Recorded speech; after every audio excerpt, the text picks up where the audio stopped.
You're listening to Kempire here on the Kempire Radio Network. Go now. Here we go now. Guys, let me know if you can hear me, see me, all that good stuff. Welcome to Tuesday Takeover here on the Kempire YouTube channel. We're also live on Facebook. We're live on Twitch, Twitter. We're live. Where else are we live? We're live here, okay? Hope everyone's having a fantastic day. Just when I thought I had everything, I thought to myself, oh wait, I didn't pull up one of the videos that I wanted to talk about. I'll have to just play the audio for you guys. But if you haven't already, be sure to like today's video. Thank you to almost 70 of you that have already liked the video on YouTube. Shout out to you guys. Make sure you're following us though, guys, on Facebook, the Kempire on Facebook, Kempire Daily on Facebook. We also go live on Twitch. So be sure to follow us on Twitch at the Kempire on Twitch. And don't forget, you can also watch our live shows and other content now exclusively on thekempire.com. So there's a lot of new stuff going on the website. We're still working out some little bugs and things like that, guys. But you can now go to thekempire.com and see all the good things that we're working on, from our merch to our blog to you can actually watch our videos there. You can watch the live stream there right now. You can watch our content and everything like that there. Also, don't forget to join the mailing list, thekempire.com/join. Go to that direct link and you'll be able to join our mailing list because you're already missing out on a lot. Shout out to the over 1,000 of you that have joined the mailing list since we started. So thank you to all of you. Hope you're enjoying the mailing list experience, being a part of Kempire's inner circle. Okay? All right. Bianca says, I can't wait for the Real Housewives of Rhode Island reunion recap. But we're going to get into that in just a second. But I do have, because with Tuesday Takeover, we talk about a bunch of hot topics, including pop culture news, and we also talk about some reality TV news. Last night, we did go live and talk about some other hot topics that I didn't get a chance to talk about, including Lisa Hochstein, the charges against her. Remember, Lenny accused her of recording him during their divorce proceedings. So those charges have since been dropped. She went through a program and she got those charges dropped. She's since released a statement. If you missed it, we did go live last night and we talked about that. We also talked a little bit about Clive Davis, but we're going to talk a little bit more about Clive Davis today because people feel conflicted when it comes to Clive Davis passing away because they're waiting for his day of reckoning. And at this particular point, that's up to God and look. But there are a lot of old stories that are coming up about the complicated history of Clive Davis. We'll talk about that and so much more. Thank you, Lakia. Lakia says, yes, the mailing list is everything. I like doing it because it feels like a personal letter between me and you guys, the mailing list. So especially when I did my birthday trip, I really enjoyed creating that mail. It took me a lot because not only am I developing the content of it and also living the life to create the content, but then it's also formatting it, like working with the particular program that we work with. Trying to format that so that it works, it looks proper and all that kind of, it's a lot of work, but I enjoy doing it. All right. Lakia says, yes, our Jamaican sister is vindicated. Oh. As always, we always start Tuesday Takeover with some good news. So what is your good news today? I want to hear from you guys. Do you get a new job? Is it summer vacation? Are you on a sabbatical? Do you have a trip plan? Are you celebrating your birthday? Happy Cancer season. Shout out to all the people celebrating a birthday today. What's my good news today? I had a good meeting with my financial advisor because I told you this yesterday. When we were talking about Kelly meeting with her financial advisor, I've known my financial advisor though for years. Okay. This was a new guy that Kelly oh, Kelly. Oh, whoa, Kelly. Oh, damn. Every time I think of Kelly now, this is all I think of. I think of this damn greased up latex outfit, but the latex of it all just was not greased up properly. Every time. I'm sorry, Kelly. I just had to keep bringing it up because that's every time I think of it. I don't even think about the Tom Ford shirt that you wore. Honestly, this is not even that bad in comparison to this. Oh, damn. Oh. And everyone else is calling you out for saying that you don't wear sneakers. And I told you guys yesterday, I'm sure some of these folks are watching this content. I said yesterday, I went to her Instagram. I was like, I'm pretty sure I saw you wear sneakers to that dentist appointment. And then I scrolled a little bit further back and I said, oh, I'm pretty sure those are sneakers that you were wearing when you were hanging out with your daughters. And there's nothing wrong with it. You could still wear some high-end sneakers. And I'm sure you do wear high-end sneakers. But I think you wanted to have a moment. You almost had a moment and broke your ankle trying to play basketball in those heels. Come on, girl. But it's okay. I'm not here to hate on Kelly because she's a Pisces. I'm kidding. I just know the Pisces get in their way. Okay. Oh, Lakia says, my good news is not only did I win tickets for Brooke Ashley's show, but I found the perfect outfit. Excuse me. I guess I'll see you there, Lakia. I guess I'll see you there. I can't wait to see your outfit. Guys, don't forget to support our girl, the Brooke Ashley. Her live show is July 15th, right? Why do I keep saying it? And you guys never confirmed for me. I'm pretty sure it's July 15th. That's a Friday, right? Go get your tickets today. And don't forget our friends, C. Diggy and Alexander Rogers also have their live show, both at the Green Room 42 on August 1st. And then, of course, to end the summer out, I'm bringing the live show back to the Green Room 42 September 25th. Ticket information is now available in the description. But if you can't make it to New York City, you can get the live stream. Okay? All right. Oh, yes, guys. So look at my Knicks shirt. For those that are watching on YouTube, this is one of my Knicks shirts that I got. Okay? You see the smoke in the Knicks part? Yes. Y'all want the smoke? Okay. And don't be afraid to come to these live shows, guys. Just a reminder, don't be afraid to come to these live shows on your own. I see a lot of people say, I'm scared to come on my own. And then every time we have a live show, I say, no, you should come on your own. And the people that end up doing it, they're like, okay, all right. I actually made friends. Literally during the meet and greet, someone told me like, oh, I made a friend and she introduced me to her friend. And I was like, I like that. Thank you, Vicky. Vicky says I like that shirt. I got it from the NBA store. Thank you, NBA store. They didn't pay for it. Why am I thanking them? If they sent it to me, I'll be like, all right. Thanks, Swollen. Swollen says she likes it. The V-Life says she loves it as well. Thank you, guys. I appreciate it. All right, so back to this. What's y'all good news? I want to hear the good news, y'all. Okay, what's my good news today? I had a good meeting with my financial advisor. We just were very in tune because sometimes when you meet with your financial advisor, you get like, okay, this is why I was trying to give some grace to Kelly when she was meeting her financial advisor. But then I saw what she was spending her money on. I was like, I don't do that. I'm not spending $13,000 a month on my styling and hair and makeup. I don't have hair, but if I did, I still wouldn't be spending that amount of money. And I'm always on camera. I'm on camera more than she's on camera. You know what I mean? I'm on camera 265 days of the year. Okay? No, I'm definitely on camera more than that. You know what I mean? So I should be looking better than this. Okay? That's why I have to give you a nice shirt, a nice top.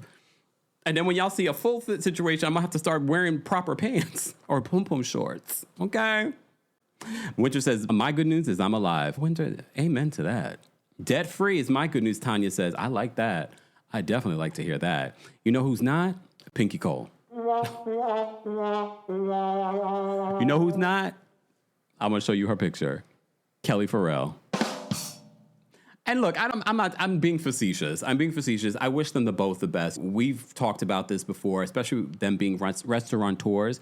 It's a process. There's a lot of ups and downs. A lot of your favorite millionaires, billionaires, if you have any, a lot of them gone through the ups and downs when it comes to their finances. They just don't tell that story. You know what I mean? So I appreciate them telling that story. I would love to see them have both of them, both Kelly and Pinky, have a full circle moment and be successful. Because from what I've heard, first of all, from what we've seen, Pinky's businesses have just boomed when she first launched them. And then Kelly, y'all always tell me the Nana's chicken and waffles are really good.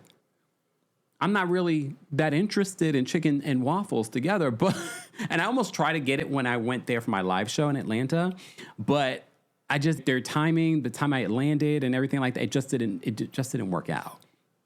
But so many of you said you should get it. It was really good. Maybe the next time I'm in Atlanta. I don't know when the next time I'm going to be in Atlanta. I know you guys want me to be. I don't know. Maybe next year. Maybe if it's still open. Damn. Kidding. I hope. Look, wishing her the best. Wishing her the best. Okay? Calm down. All right. Welcome back to our Tuesday Takeover, guys. All right. Since we're talking about Atlanta, can we talk about Big Tigger? Ooh. We had some breaking news right before the live. This is why sometimes Tuesday Takeover, I always have to switch things up. So I saw this in the news that Big Tigger was arrested. Big Tigger, according to WSB-TV, Big Tigger pushed wife, sending her headfirst into a door, warrant says. Can I just say something? And I'm not saying anything. I don't know anything for fact. But there have been rumors about Big Tigger. That's all I'm going to say.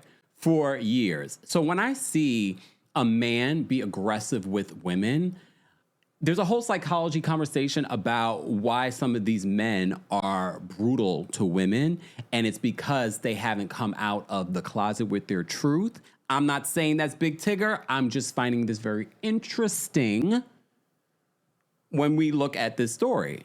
So according to Scott Flynn at WSB-TV, he writes, a longtime Atlanta radio host, Darian Morgan, a.k.a. Big Tigger, who's better known as Big Tigger, has been arrested on battery and cruelty to children charges. Coco says, I'm getting what you're putting down, Kemp. Thanks. All right. According to the arrest affidavit from May, Morgan and his wife, Alicia Brown, were in an argument in their bedroom over text messages he had received from a female coworker. Okay.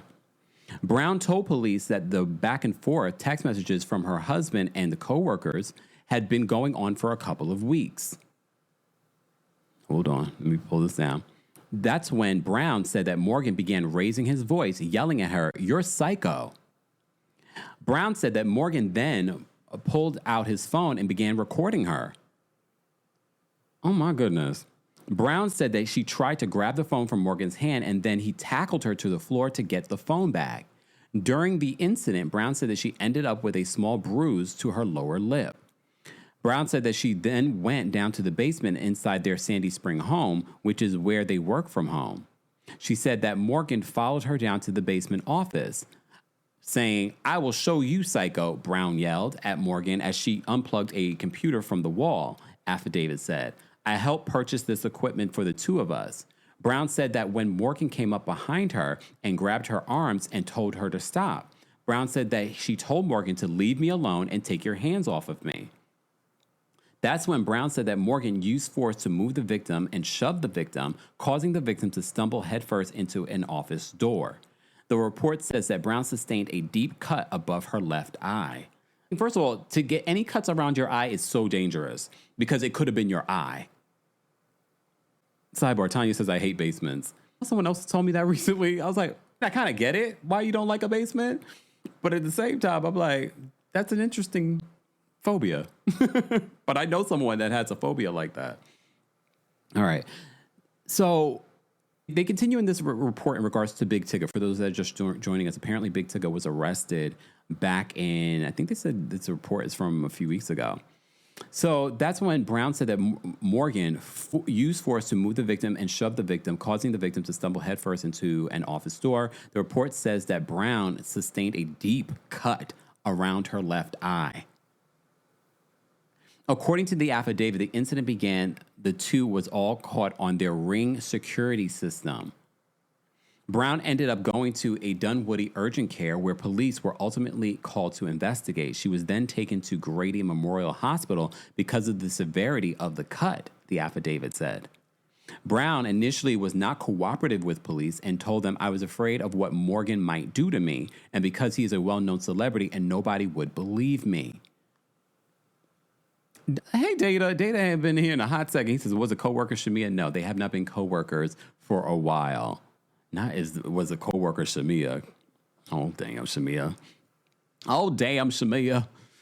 Okay, so according to the affidavit, the incident between the two was all caught on the Ring security cam. Brown ended up going to the Dunwoody urgent care where police were ultimately called to investigate. She was then taken to Grady Memorial Hospital because of the severity of the cut. They said it was a deep cut near her left eye. Brown initially was not cooperative with police and told them, "I was afraid of what Morgan might do to me because he's a well-known celebrity and nobody would believe me." The cruelty to the children charges comes from the fact that the couple's 13-year-old son was home during the fight and heard everything happen.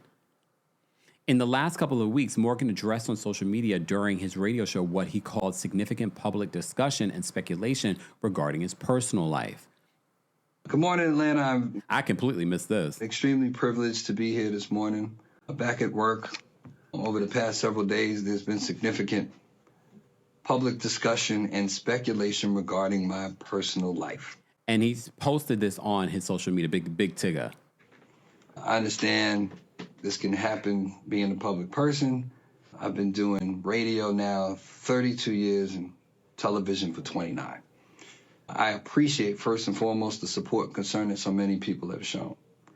I want to say categorically, these allegations and accusations that have been circulating about me are false, untrue, not happening, didn't happen.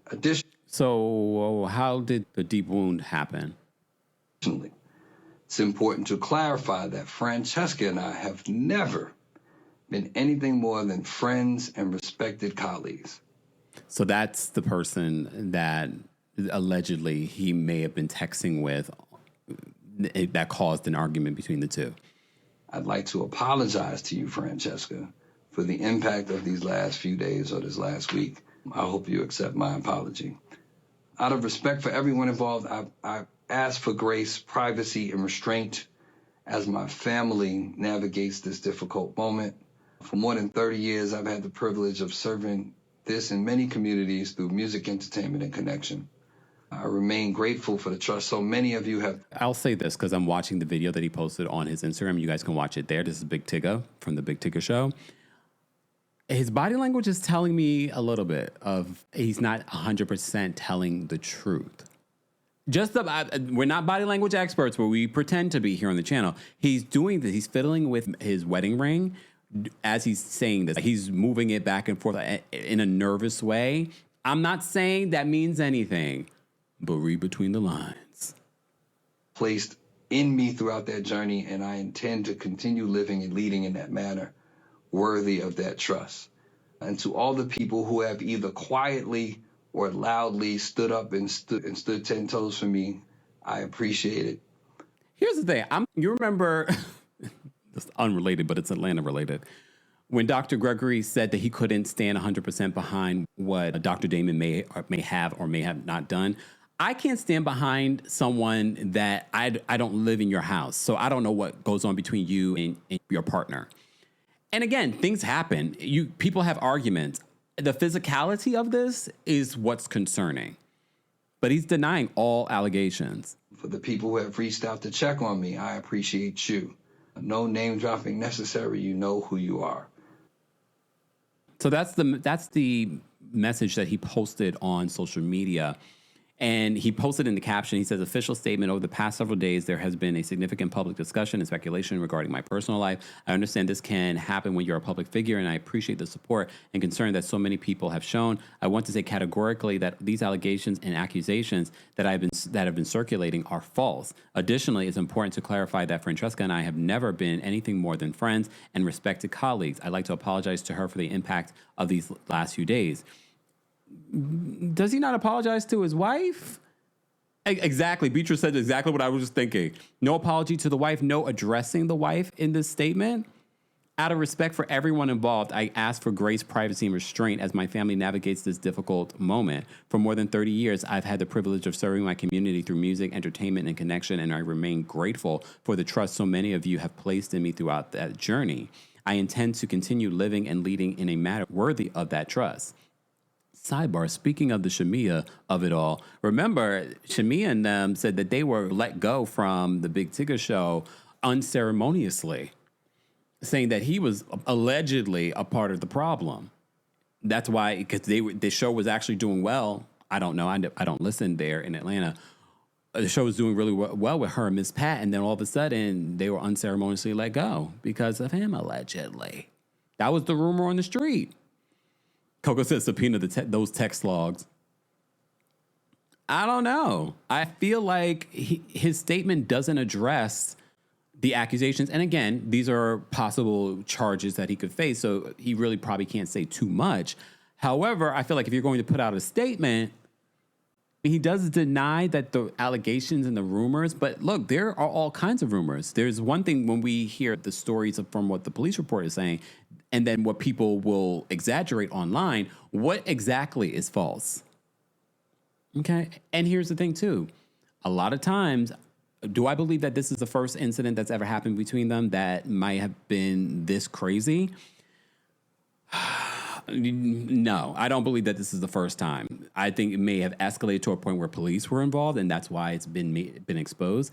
However, I feel like she's also going to, if you hear from the wife saying, oh, nothing happened, or she drops the charges, Look what happened with Rula. We see this all the time when it comes to domestic situations. Not to say that's what's happening here, but I'm still keeping my other eye on the situation because we've seen this happen before when someone's in a DV situation.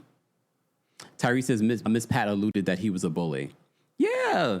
Apparently the show was doing well with Miss Pat and Shamia and all of them, and then all of a sudden they didn't have a job because maybe he has a lot more weight because he's been there the longest. He has a lot more weight in regards to who's going to be on his show. And apparently sometimes especially with these radio figures, if they bring on sidekicks or co-hosts and things like that, they want to be the main ones to shine. They don't want anyone else to shine. So it wouldn't shock me that maybe he felt like they were outshining him. Miss Pat is hilarious. Shamia is a lot, okay? So I can imagine her being a lot in the work environment. So who knows? Oh, I forgot about that. Keisha Knight poem and him dated for years. When were they dating? I can't remember. Y'all remember that old photo? And this was before AI. Okay, this is way before AI, before any of y'all say that this was AI. Hold on, let me see if I can find the photo. And for those that know what photo I'm talking about, y'all just nod your head, okay? Just nod your head. Let me see if I can find the photo. Look, nod your head. If y'all know what photo I'm about to pull up. Hold on. I'm just trying to find a good quality photo of it. Anyone else know what photo I'm about to pull up? Hold on. Let me see. Damn, this is not a great quality photo. Oh, yeah, here's a picture of him and Keisha. Keisha's so pretty. Keisha Napoleon from The Cosby Show. She's so pretty. Sorry. I digress. Tanya says, I know the photo. Let me just show y'all the photo real quick. This is between us, right? Nobody else is here? Like, nobody else is here? Y'all see this? And if you're listening to the poor kid, this photo circulated for years with Big Tigger. He was very flexible, okay? So there's been all kinds of thoughts on Big Tigger for years, okay? But I don't know. Okay, photo. I can't even do that. Look, I can't even. Latoya says, me nodding, saying, yup. Y'all remember this photo? Coco says, I love Tuesday Takeover. We can be extra messy. I'm just saying, I am a man of a particular age and I remember the things. Okay, Elephant Brain is working. All right. Speaking of Pride Month, don't forget, guys, we are raising money here for the LGBT Center, a fantastic community center that I've had solace in over the years. Some of you have shared your stories of going to the community center and you're not even a part of the Ligga Bigga Tigga crew. Not Ligga Bigga Tigga crew. That just worked. WIHD says, I'm picking up what you putting down. Okay. Don't forget, guys, we're raising money, though. We're raising money for the LGBT Center. Donate what you can. Share our videos so that people can donate as well. You check out any of our latest videos, you'll be able to find a donation link. Here, we will post the donation link after our live, all right? Be sure to like today's videos, an easy free way of supporting not just my channel, but other channels as well. We went live last night, and the podcast version of us talking some hot topics is available on the Kempire podcast. So be sure to subscribe today if you haven't already. Amar says, Happy Pride. I'll take it, all right? All right, so I wanted to talk about that. So Big Tigger has released his statement, has spoken out. All right, let me get to some other stories that I wanted to talk about. Or maybe I want to go into, we'll get back. Okay, we'll get back to some of the other stories. Before we do any of that, thank you so much, Izzy. Izzy said, I donated. DB says, Happy Pride. Thank you so much, guys. CG says, he said, speaking of Pride Month. Okay, just saying. Tyree says, Kemp, there's a lot of suspicious information about this story. They've been battling online for weeks. Big Tigger and his wife. Yeah, I feel like I've seen some of that. So what that says to me, that there is a lot of smoke in regards to it. And I really do feel as if this probably isn't the first incident that has happened over there. But everyone's innocent until proven guilty. All right. Okay, so Olson said his wife and changing up her story. Here's the other thing, too. When someone's in a DV situation, that happens a lot, too.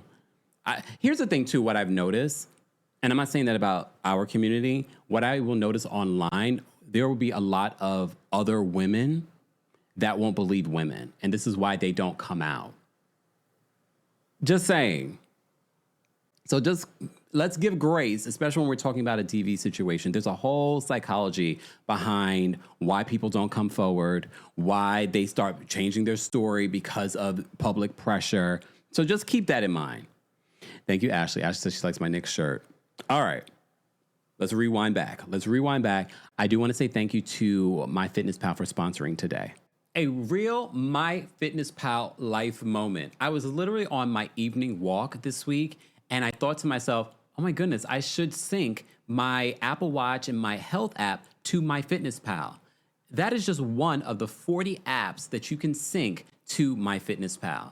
As I've been using MyFitnessPal for a while now, but I've been really digging in to the premium features recently. It has taught me so much about calorie deficits, but what I loved the most was the fact that I could track my water intake. I can track literally how many steps I've taken for the day. I can track all of my workouts. Everything is connected in one place in the MyFitnessPal app. Your food, your activity, everything in one place. Because at the end of the day, your nutrition is the foundation for everything. Your energy, your sleep, your recovery. But of course, I've always gotten you a discount. Go to podcast.myfitnesspal.com and use code KEMPIRE, all uppercase, for 15% off premium. Trust me, set it up once and you're good. More information on MyFitnessPal will be available in the description. And we're back. Shout out to MyFitnessPal for sponsoring and being a proud sponsor of the channel. We appreciate them. Again, be sure to check out. I've been using MyFitnessPal, again, on and off for many years, but I've been loving some of the updates that I've seen in their new updated app, especially with the premium features. Again, be sure to check that out. You can try it out. Get your 15% off right now. All right. I see Money Long was on Good Morning America. For those that don't know, Data, are you still here? Data remembers Money Long has been on Kempire Radio. I've interviewed her before she was Money Long, when she was Priscilla Renee, before she even had a record deal. I was interviewing her on the channel. She had called in for my birthday. So we go way back, okay? Money Long. Even back then, I saw what an incredible, talented songwriter and singer she was. She then went on to have a very illustrious songwriting career. Then she became Money Long, and now you guys know her as an artist. As you also know, she was on tour with Brandy and Monica for the Boys Mind Tour, but she had taken some time off. She couldn't finish the tour because of her health. And so she's talking about it on Good Morning America, and this is what she had to say. Hold on. Let me mute this. Sure. So I'm taking waiting for pictures and I'm like huffing and puffing like I just ran a marathon. And so I knew something was wrong. And when I woke up in the hospital, I felt so much better. Obviously, they had done whatever they needed to do to just get me stable. But then all the doctors came in. It was like 6 people, a pulmonologist, rheumatologist, there was like 3 pulmonary doctors, the ECMO specialist, actually the doctor who invented it, Dr. Maybauer. And they're all like, you need a transplant. And I'm like, well, it sounds like you guys have a time. A lung transplant, y'all. Like, how long do I have to live? And they go, a week. A week to live. 1 week. And my jaw dropped. Literally, I was like, that's rude. But they were kind of like just wanting me to, hey, this is not a joke. You need to make a choice. Can you imagine, as a singer, your lungs are so important when it comes to breath control. And mind you, she was just on a national tour, and they're talking about you need a lung transplant. You can either go to hospice or you can get these lungs. And for anybody, being told that is just... But you're a singer, yeah. You're being a singer as well. What was that playing in your mind as well? It absolutely was. Like, the ego and the vanity was just like, but what about my voice? What's going to happen? But then I look at my son and I think about like how much more life that I have to live. And I think just quality of life was first. And you know, this industry, you're always in people's faces, right? Sure. So I'm taking pictures and I'm like huffing and puffing like I just ran a marathon. Okay, so hold on, I want to pull up and this is from our friends over at the Neighborhood Talk. They write, neighbors, Money Long is opening up about a medical scare that led to a double lung transplant after doctors told her that she had only a week to live. This also comes from, you have to think as well, she also suffers from lupus. So during an interview with Good Morning America, Money revealed that her health began declining while she was on the Brandy and Monica The Boys Mind Tour. The singer, who has lupus, admitted that she pushed herself to keep performing despite not feeling well. I should have never taken that tour, but there was so much going on in my life where I had to do it. I wonder if she's talking about financially. Things got worse after she returned home from the tour and was hospitalized. She said that doctors told her that she needed new lungs and had just 1 week to live. My jaw dropped, literally. I was like, that's rude. But this is not a joke. You need to make a choice. You can either go to hospice or you can get these lungs. Happened after my new iPhone 17. Hold on. And so, Pro Max. Sorry, y'all. This thing is just moving around. I knew something. So I'm glad that she decided to take the time that she needed. It's so unfortunate that so many people will prioritize making money, working because they have to. They can't take time off. This is a bigger conversation when it comes to our medical system and healthcare in this country, because I know people that aren't money long, that are not going to the doctor, not following up on what your doctor has told you because you're like, I have to work. I can't take time off. The doctor's telling you you need to have this surgery. You're like, I can't afford to take time off. I can't afford to be down several weeks. So the fact that Money Long, who everyone is assuming is making all kinds of money and doing this, making residuals, blah, blah, blah. And I took the tour because I needed to take the tour. If you read between the lines, you know what that means. Artists nowadays, unless you're streaming like Rihanna or Beyonce, you're not making a ton of money. And yes, she gets probably good residuals from the songwriting too, but that takes months too to end up getting. We wish her the best. I'm glad to see that she did end up getting some new lungs, and hopefully this will be... And, this industry always in people's... Hold on, y'all. Let me just... All these things going on behind the scenes over here. Let me just close that out. All right.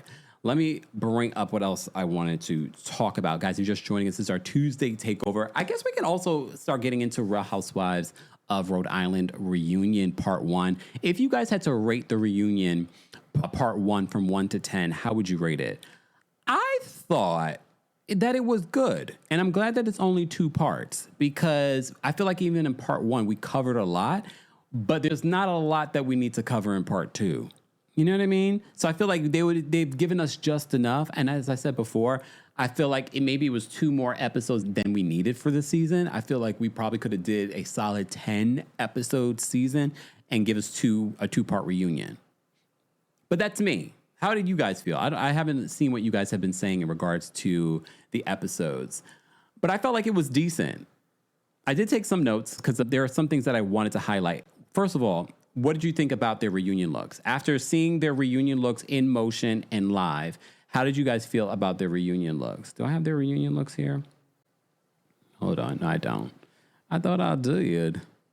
But apparently I don't. It's all right. I still think Ashley looked really great. Rula's outfit looked good, but what did you guys think of Rula's new nose? It was definitely giving Jennifer Aiden. You have to keep in mind, though, when you get a nose job, a rhinoplasty, it takes a year for it to fully heal. And I don't think she's had a year for her nose to fully heal, because it hasn't been a year. I guess it has been a year since they filmed the show, so I don't know when she got it. She also said she got a lip tuck or something like that as well. It just looked weird from the side. From the front, it didn't look as bad. And then when you compare it to her previous nose, I was like, okay, I could see what they did. But from the side, it just gave a little... It was definitely giving Jennifer Aiden. Okay? Yeah, so who else would reunion? I feel like everyone... I still didn't really love Alicia's look, but it was okay. It was all right. I didn't love her look. But I feel like for their first reunion, they all did fairly well. I did not love Liz's look, because remember, we only got to see a side profile of her outfit. I felt like that. It was just okay. I feel it looks like Mother of the Bride. And they're like, oh, no, you look beautiful. No, it was definitely giving Mother of the Bride.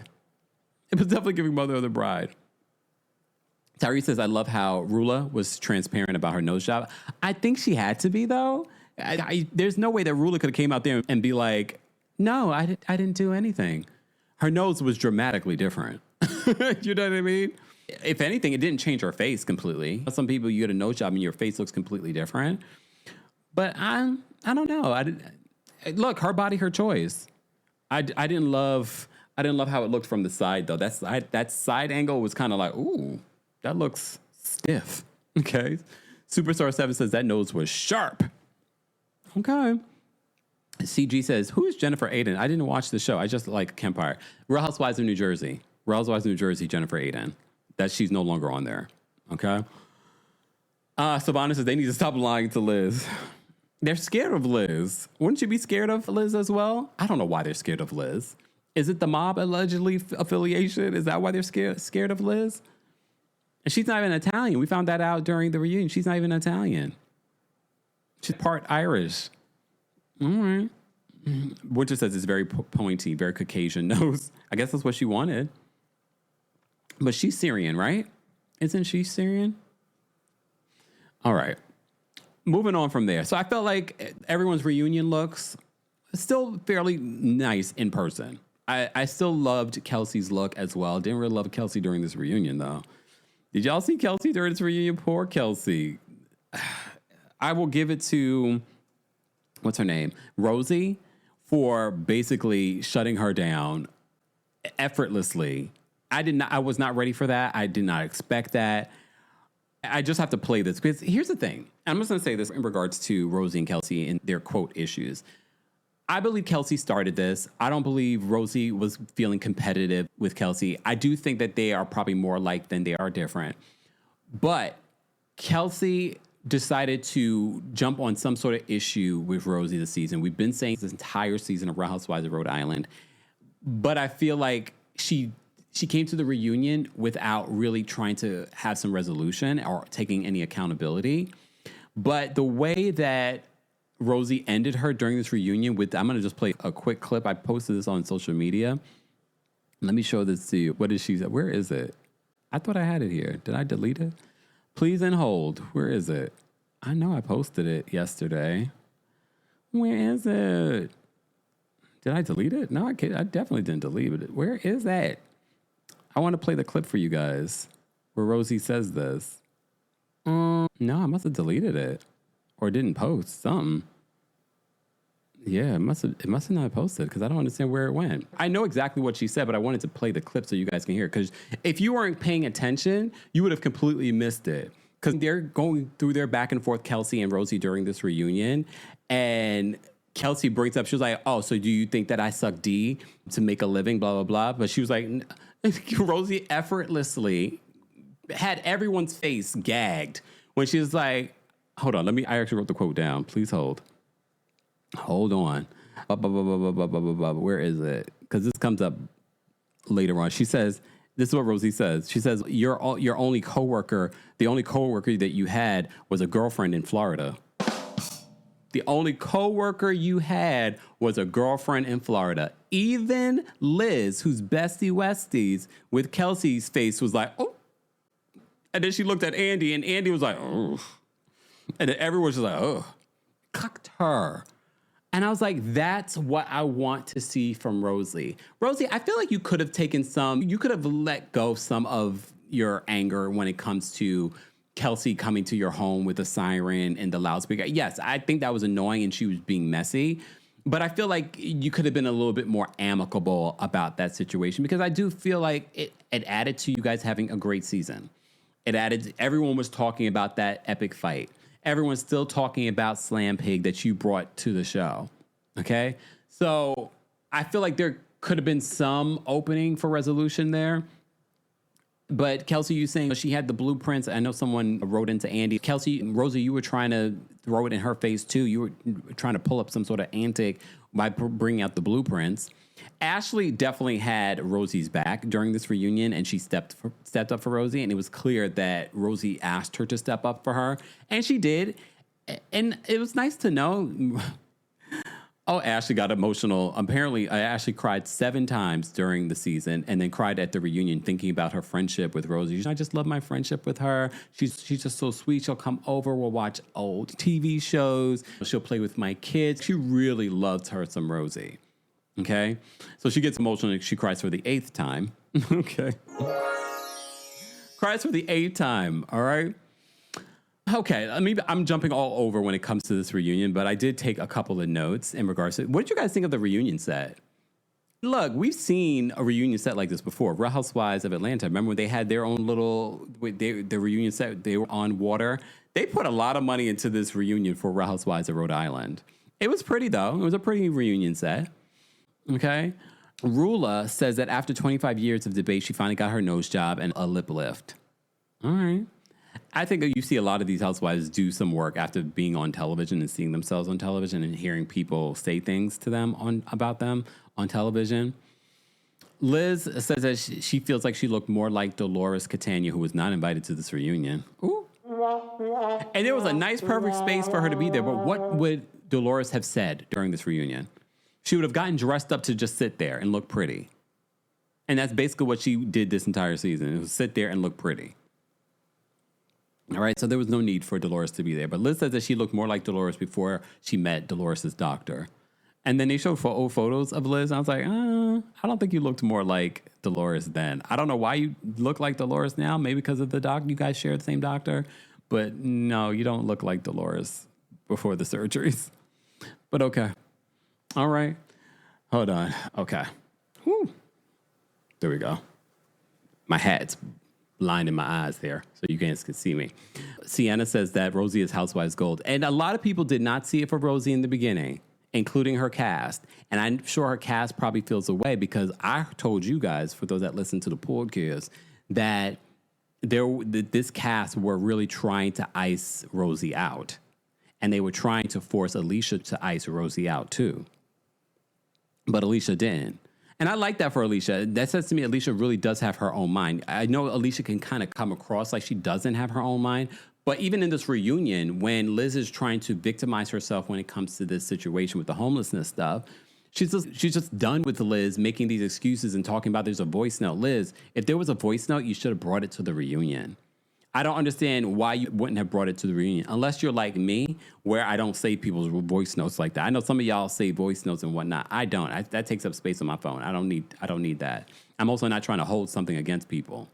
So I'm wondering if that's part of the reason why. But I did find it suspicious that Joellen, the #1 detective in Rhode Island, apparently never listened to said voice notes. Do y'all believe Joellen? Because that's the thing with the Liz and Joellen of it all. I'm not team either one of them because I found Joellen annoying when they were in that car talking about the homelessness stuff.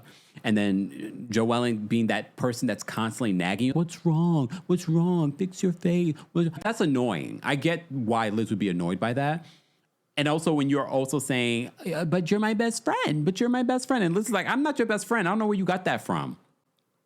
I think Joellen is annoying in her own way. I think she's great for the show, but I definitely think she's annoying in her own way. Okay? And weird in her own way. And that might stem, I'm going to give her some grace, that might stem from her childhood.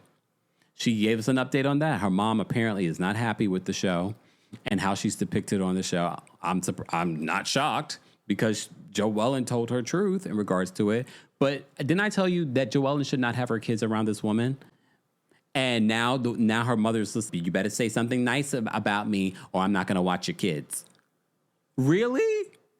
So I wouldn't want you to watch my kids. So now apparently Joellen has quit her job after working for 20 years. She's quit her job. She was laid off from that one place. She doesn't know if it's related to what happened with Brian and Rula. But she says, after 20 years of working, I'm going to be a stay-at-home mom. No, she's not. She's going to be a full-time housewife. She's going to probably be doing sponsored posts and all those different things. We know what this is. She decided, what do I need to work anymore? I'm going to be made. This show just got renewed for a second season. I'm a full-time housewife, blah, blah, blah. Good for her. Why not? If this job is going to pay her more than she makes working every single day, good for her. Okay? Ricky says that Joellen is good TV. I think Joellen is good TV, but I also I'm already starting to see. Remember, what was filmed was a very authentic Rhode Island ladies for them because they didn't know what people were saying about them. Please keep that in mind when you're watching this reunion. What we saw during the season was them before the world knew about them.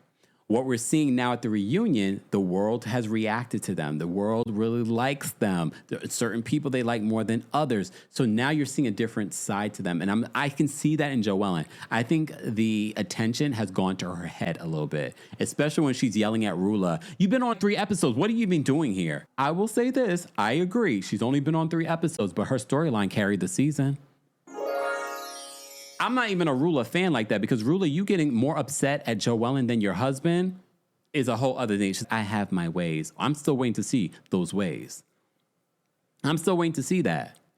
V. Spencer says, Joellen needs to pipe down. She kept coming at Rula like she works for production. You are only on 3 episodes. Your season is coming. I agree. She kept saying that to Rula. Yet, here's the thing. Rula should have said to her real quick, I may be on 3 episodes, but I'm a full-time housewife. I'm a full-time housewife.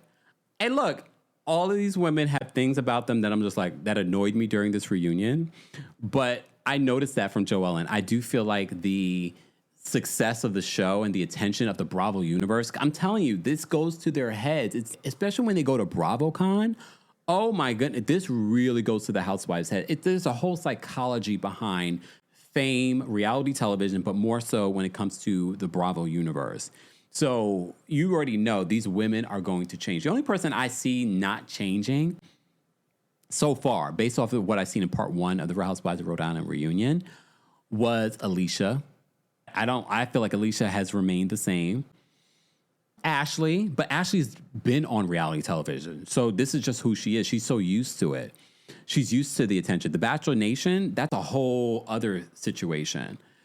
Who else? Rula literally changed.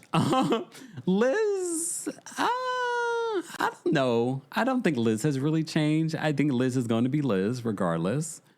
All right. Singal says, much Heather Gay. I heard something about the Heather Gay of it all over the weekend. I'll sit on that one. Maybe for the live show on September 25th. Yeah, I may sit on that one. Because that was a juicy little thing that I ended up finding out. I was like, what? And it's not about the new season. It's about something in the past. Let me write that down. Let me write that down. Stephanie says Rula clocked in for the reunion. Rula did a lot in those 3 episodes. Stephanie, because that's the thing. If you want to make that comment about Dolores, I would be like, yeah, Dolores, you brought nothing. You were in 3 episodes. But although Rula she was definitely in more than 3 episodes, but she wasn't in a lot of episodes, but she's still a full-time housewife. She's still one of the main storylines for the season. So say what you want about her, but she was a big part of the season. And so were you, Joellen. So were you, but let's be honest. You taking that as a dig, she could be like, okay, fine. 3 episodes and I'm still here with you full-time. Look, full-time. I mean, it says Kempire is sitting on a lot of tea. Always. Look, always. All right. I'm literally jumping around because it's not even worth us digging into the reunion because I took a lot of notes, but I'm just like, They talk about the origin of SLAMED. They talk about... Here's the thing I didn't like that Andy said to Rosie. Because Rosie talks about there's this rumor that she had an affair with the coach. The coach was a black man that they're talking about. According to Rosie, and she's been saying this in interviews and on social media, I've never met the man. I don't think Rosie would say that she never met the man if there's proof out there that could dispel that. I believe Rosie. What do you guys believe? Do you believe that she had an affair with this guy? And the fact that Joellen was just like, Rosie, I didn't even find him attractive. What does that got to do with anything? People have affairs with ugly people all the time. I'm just like, what does that have to do with anything? Okay. MB says, unfortunately, Joellen helped with that, making Rula the storyline. You're right. You're definitely right. She made it a big part of her own storyline, too. And I'm not mad at her for that because if you're going to call my job and try to get me fired, she has every right. Archie says Rula and her husband equal Rashida and Kirk. Oh, damn. I could see it. I could definitely see that.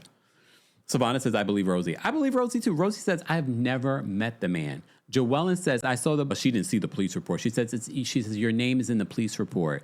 And they're like, have you seen the police report? Rosie, show me the police report.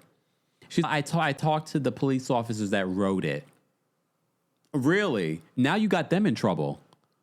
Because now the people that wrote it, their names are attached to it. So it's not like they wrote it anonymously. So now they could get in trouble. If they're still police officers, they could get in trouble for revealing this information to you. But okay. Leah says, not Rashida got bags. So I found that to be interesting. Joellen says her name is in the police report. No one brought the police report to prove anything. Okay. And it was apparently when he got a DUI. rewind. So apparently people were talking about Rosie being in the car at the time of this arrest. And Andy says, wait, they were talking about you on Reddit in Rhode Island? He basically downplays the significance of her role in Rhode Island, and it may be the national news or something like that. I didn't like it. And I get what he was trying to insinuate. He feels like being on Real Housewives is the pinnacle. And yes, it is. It's a national, international show. But the way he said it, Reddit talks about me.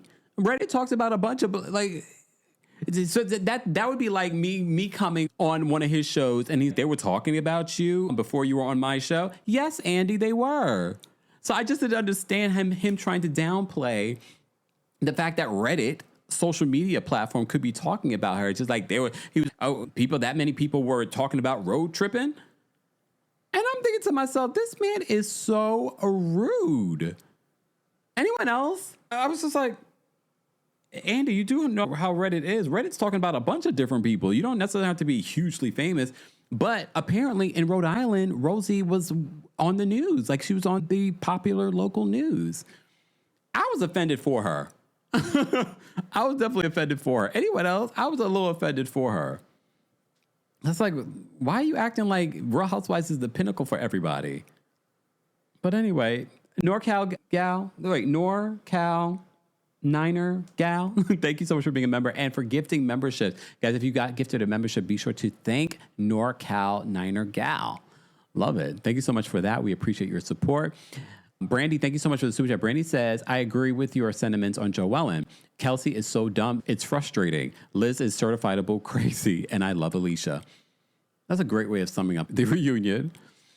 Raj, thank you so much for the super chat and for being a member. Raj says, the reunion would have been a 9 for me if Rula would have stopped interrupting and if there were more receipts. I agree. I feel like a lot of them were still, there was one thing to put out these rumors during the season, but the reunion is about bringing the receipts and bringing this a full circle moment. So I felt like there was a lot of, again, throwing things out there, but no receipts. If there's a voice note, where's the voice note? If there's a police report with her name in it, where's the police report? I don't know. All right, let's move on. Rula and Liz get into it because apparently Rula, as you remember during the season, alluded that Liz may have had extramarital affairs. So Liz is like, yeah, let's talk about it. What exactly do you know? What exactly have I told you?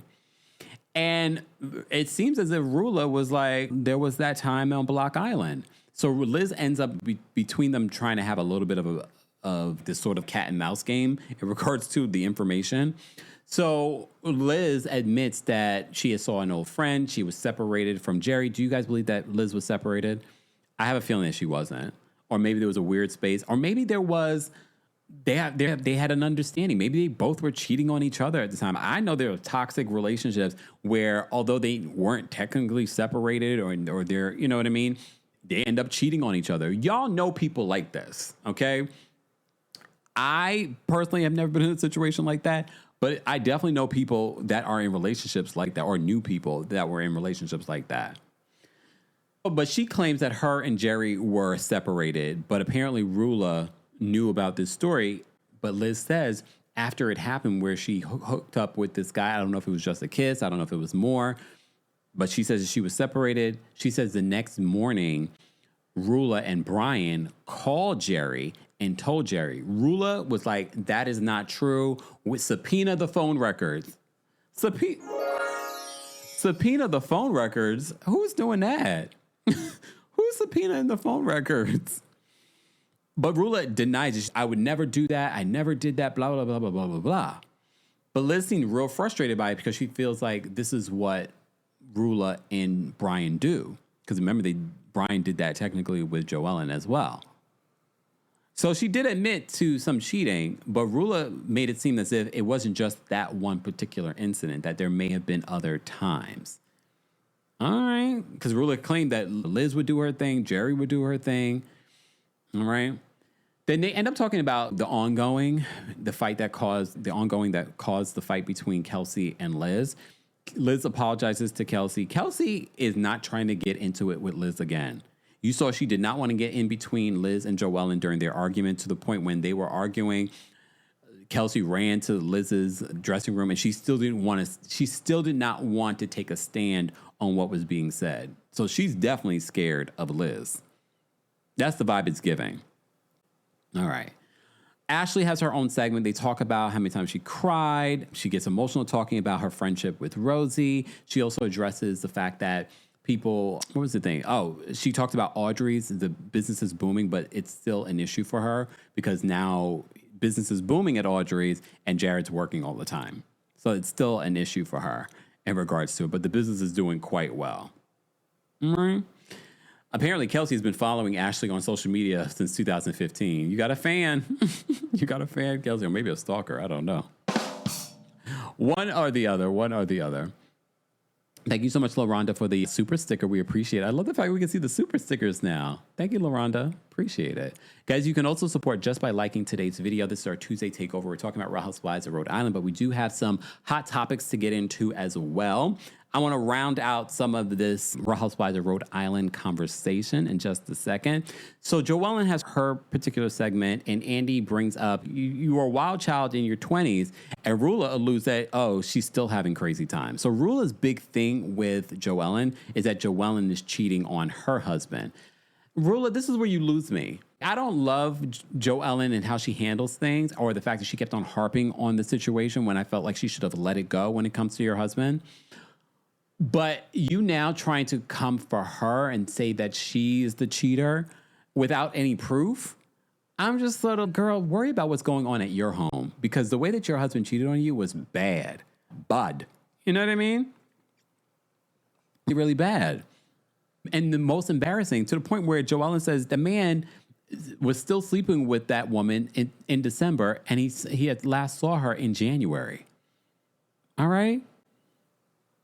So they have their little back and forth. She also addresses her sister's relationship with Gary, because everyone is running with the narrative that Gary and Jen may have had something. And he touched her boob in 7th grade. Do you have boobs in 7th grade? I guess depending. Like, who's boobs in 7th grade? But fine. And it's like a running joke. She also addresses the fact that there are rumors of her being a swinger. Andy asked the group, has anyone heard her doing that? A lot of people didn't hear of her being a swinger. What do you guys believe? Do you believe that Joellen is a swinger? I feel like there might be some smoke there, though. I don't know if she's a full-on swinger. I feel like there might be some smoke. I feel like there might be some infidelity, allegedly. I'm not sure. I don't completely not believe that something might have been going on. But Rula's alluding that Joellen may have been sleeping with doctors, meaning, because remember, that's the business that she was in, where she would go to these different doctors' offices and sell these different services and whatnot. Not those kinds of services. Like the medical services, y'all. All right? Okay. What else happened during this reunion that I wanted to mention? Oh, Joellen also talks about her mom and what's going on with her mom. Her mom is not happy with how she's depicted on the show. And she talks about why her mother sent her away. And she basically said, I did what like a teenager does. I faked a shower and I went to go see my boyfriend. And that sparked her mother sending her away. That's where Joellen has me, because I'm like, no, I got your back on that one. Your mom was a terrible mother. She was a terrible human being, and you should not have your children around her. But that's me. I wonder if she will film next season, her mom. I don't know. Well, I don't know what her mother expects. You were a terrible mother. Miss Parker says she's not a swinger, but she swung. Maybe that's the best way to describe Joellen. She might not be a swinger now, but she swung at one particular point. All right. Miss Melamash says she said they did have a okay. Look, okay. She did say that during the season. All right. So then at the end of the reunion, they addressed the homelessness conversation. And it's very clear that Liz and Alicia do not want to have problems with each other. Liz has known her even before she was born. So they don't want to have a problem with each other. But it does get a little heated because Liz apologizes, and I never meant to hurt you. I didn't want people thinking that about you. I didn't want Rhode Island thinking that way about you. And then she says that it takes a turn because she says she doesn't like the way that Joellen addressed it because she felt like it was a gang up. And she feels like these voice notes prove that this was planned. So she feels like them blindsiding her in the car was planned by Alicia and Joellen. And I took that as her saying that they were self-producing, which wouldn't surprise me because I've told you what I've heard about this cast and why it took so long for us to get this season and how they are behind the scenes. According to my sources, allegedly, producers are behind the scenes saying, go over there and have an argument. And basically, for lack of a better way of setting that up, but basically there's a lot of pre-producing when it comes to this cast. So I'm wondering if that's what Joellen is trying to say. Not Joellen, Liz is trying to say.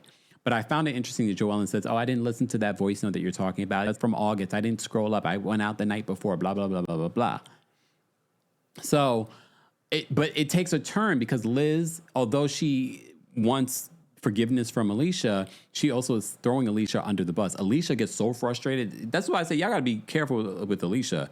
She's very sweet. She's very angelic. But there's also this other side from her. She's welcome to Rhode Island, B.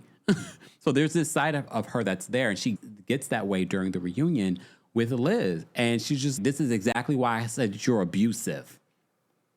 This is exactly why I said that you're abusive. But I understood a little bit of what Liz was saying when it comes to Joellen. Because Joellen keeps saying that you were my best friend. Andy's like, you did say that you guys spent Mother's Day together. And I really do believe that there's a friendship between Liz and Joellen. But I think Liz is not taking the like, oh, we're best friends. I think Joellen's creating that in her head. And it could be because of her issues with her mom. She does admit that. She's like, she's trying to get Liz's love like she wants her mother's love. And Liz is like, I'm not your mother. I'm not your ma. Okay, ma? So I feel like that's what's happening here. And I'm sure you probably know people in your life that probably consider you their best friend and you don't consider them that as well. Desiree says Alicia's a Sag. She can bring it. Oh, then now that makes a lot more sense. Okay? Exactly. B. Spencer said Alicia is 0 to 100. But I was here for it because I was a little frustrated with Liz as well. But I also understood, remember we talked about this during the season, I also understood why Liz was like, I'm annoyed right now. I'm not happy. Leave me alone. But Joellen was still in her face the entire time. And part of me wonders if that was also production telling her, try and have the conversation with her, try and have the conversation with her. So I don't know if it was that or just Joellen trying to produce in that moment. Because wouldn't that frustrate you too if you just want to be left alone, like you're annoyed? Leave me alone. And Joellen was just constantly trying to have a conversation with her. She went out to go have a cigarette. You're following me to go have this cigarette. I found Joellen to be annoying during that trip. But then they have their back and forth, and then it turns into a back and forth between Joellen and Rula because Rula is making comments about Joellen and her being nosy and things like that. And Rula's calling Joellen a slut. She's like, your husband's a slut. Honestly, that would end Rula's argument because she's right. We're not talking, that's a separate issue. We're not talking about Brian. We're talking about you. Your husband's a slut. Oh my God. And honestly, no lies told, right? No lies told. Your husband's a slut. OMG. Guys, you're just joining us. It is lunchtime. And if you haven't taken advantage of our collaboration with Factor Meals, what are you waiting on? They've got the food for you. Okay, I get it. It's not a new year, but it can still be a new you. As we've partnered with Factor many times, and this is no different. But let me paint a picture for you. Hunger strikes and you're exhausted. I know it, especially on a busy day. There's something healthy in your fridge or pantry that you should be making, but you don't have it in you. Relatable, right? For me, eating healthy isn't a willpower problem. It's a setup problem until I found Factor. As I have a busy schedule, sometimes there's breaking news and I do not have the time in me to cook that meal or prepare for that meal. With Factor, I'm hitting my nutrition goals this season without the planning, grocery shopping, or cooking. What I also love about Factor is that you're getting great quality meals, dietitian approved meals. Factor has meals built around your goals, whether that's weight loss, overall nutrition, more protein, or GLP-1 support. For strength and workout recovery, check out Factor's Muscle Pro collection. As I've mentioned many times before, Factor meals are crafted with functional ingredients from lean proteins, colorful veggie, whole foods, and healthy fats. Factor bans 175 plus ingredients, no artificial colors, no sweeteners, no high fructose corn syrup, and no refined seed oils. And most importantly, convenience. Ready in 2 minutes, Factor shops, preps, cooks, and delivers straight to your door so you have more time for everything you love this spring.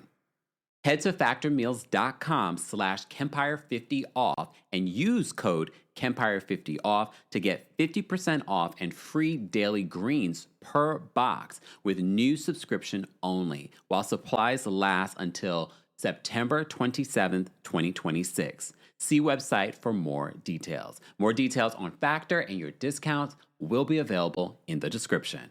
Thanks, Factor. Yeah, shout out to Factor. I could use a Factor meal right after this live. Be quick and easy. That's for, I don't know about anyone else. I need quick and easy, delicious meals. So shout out to Factor. More information on your discount will be available again in the description. There is no deadline. Hold on. I just saw the comment. There we go. Keena says, is there a deadline to purchase the live stream? The only deadline I will tell you, try and purchase it before the day of the show, which is September 25th. Because there is a cutoff the day of. I just don't remember what that cutoff is exactly.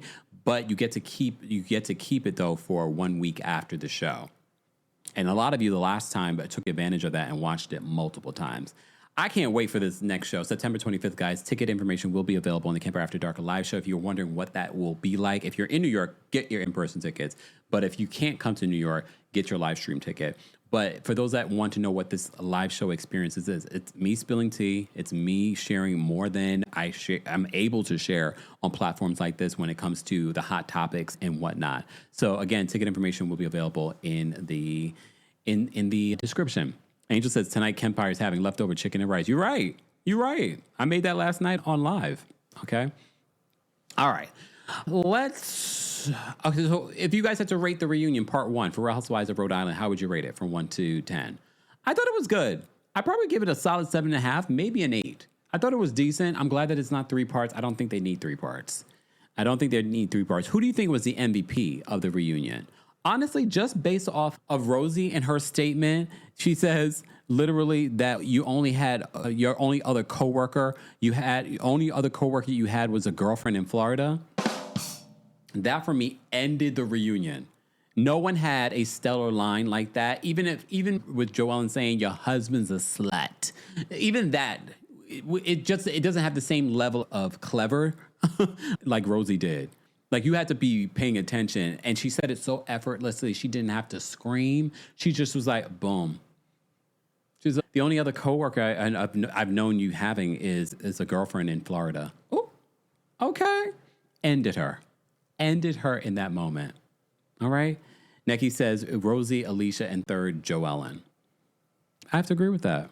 All right. Foxy says Rosie and Alicia. Yeah. Susie says Liz was the MVP in my opinion. And I can see that because she really wasn't sweating.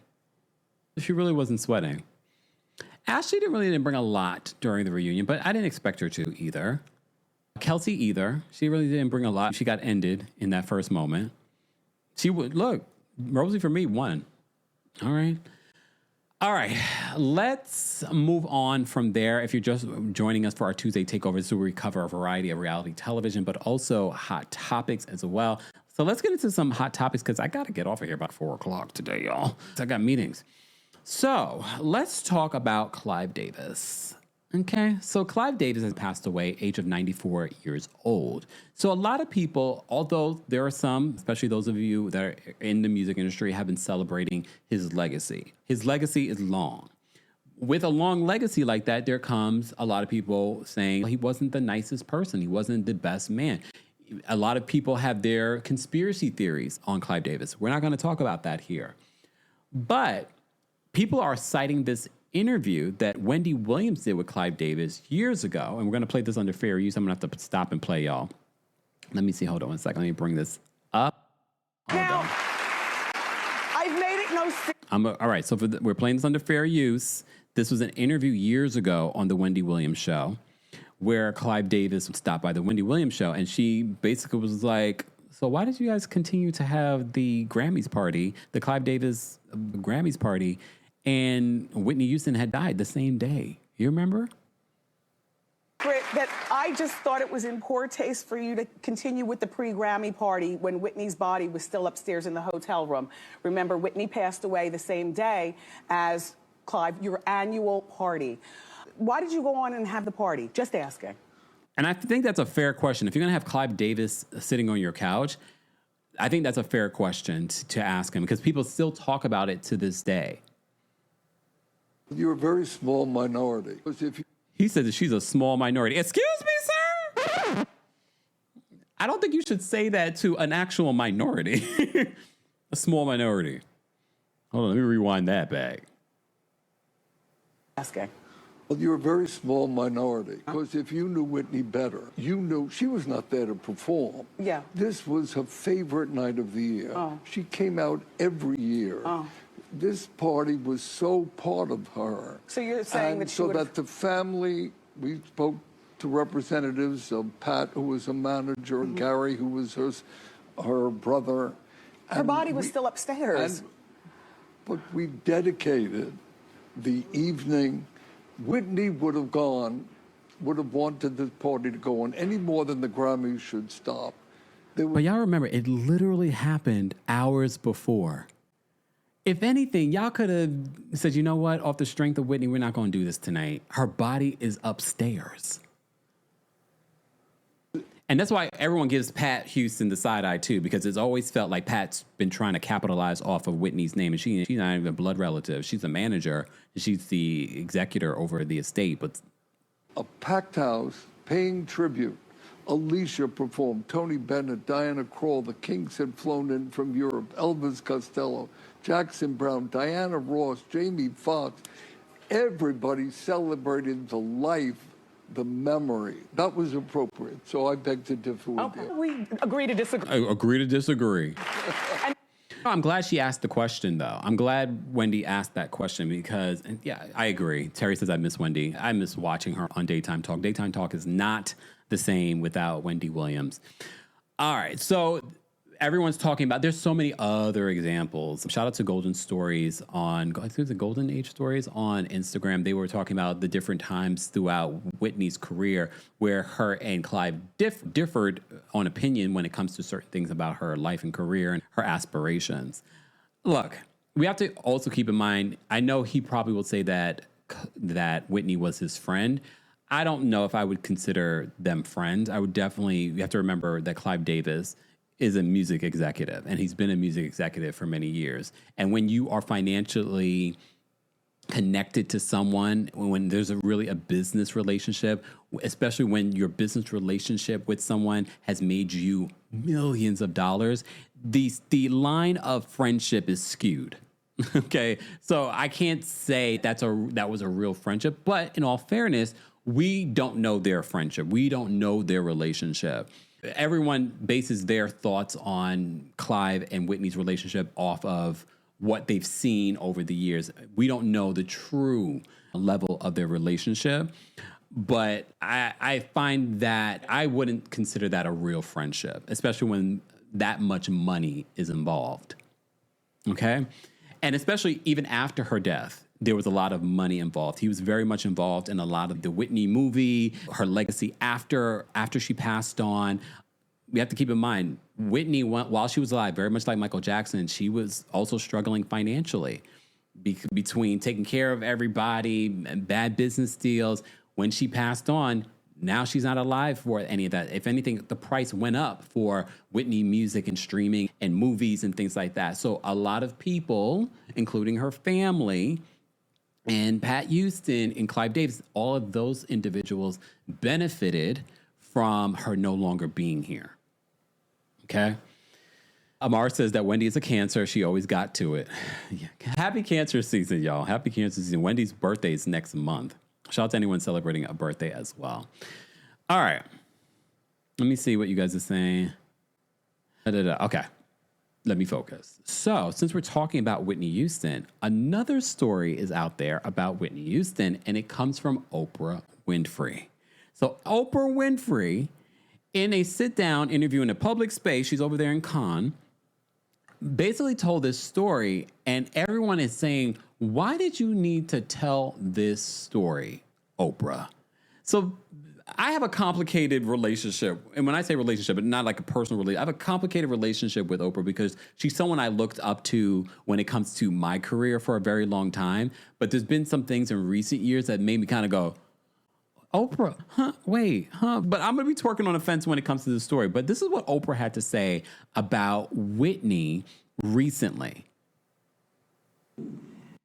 We did the whole, hey girl, how you doing, greeting thing. And then I stopped the cameras and I went behind stage and I said, so tell me, what do you want? What do you want to happen here? And I'm going to tell you what I want to happen here. And that was one of the most powerful interviews. And do you all know this is an amazing thing that happened? I had such trust from the Oprah show audience that Whitney did, I think it was her last show with us. And she had gone back on drugs. The first interview I did with her when we'd gone behind stage and I asked her about her attention, she was clean. But the day she came to my show then to perform in front of the audience, she was not. Do you guys remember that interview? That was one of the last interviews that Whitney did with Oprah, where they had that interview in the auditorium. That was a special place for Whitney in her career. And that was done days before. And then in this, I think it was like a 2-part interview. And then there was an audience at the Oprah Winfrey show in studio, Harpo Studios, where Whitney came to perform, because this was also a part of the rollout that Clive Davis was a part of when it came to her last project. She came to perform there. So this is what Oprah is telling a story about in regards to that day, part 2 of the interview. To perform in front of the audience, she was not, and she fell off of the stage. So she's saying that Whitney was actually high in that second part of her interview. Let me go back.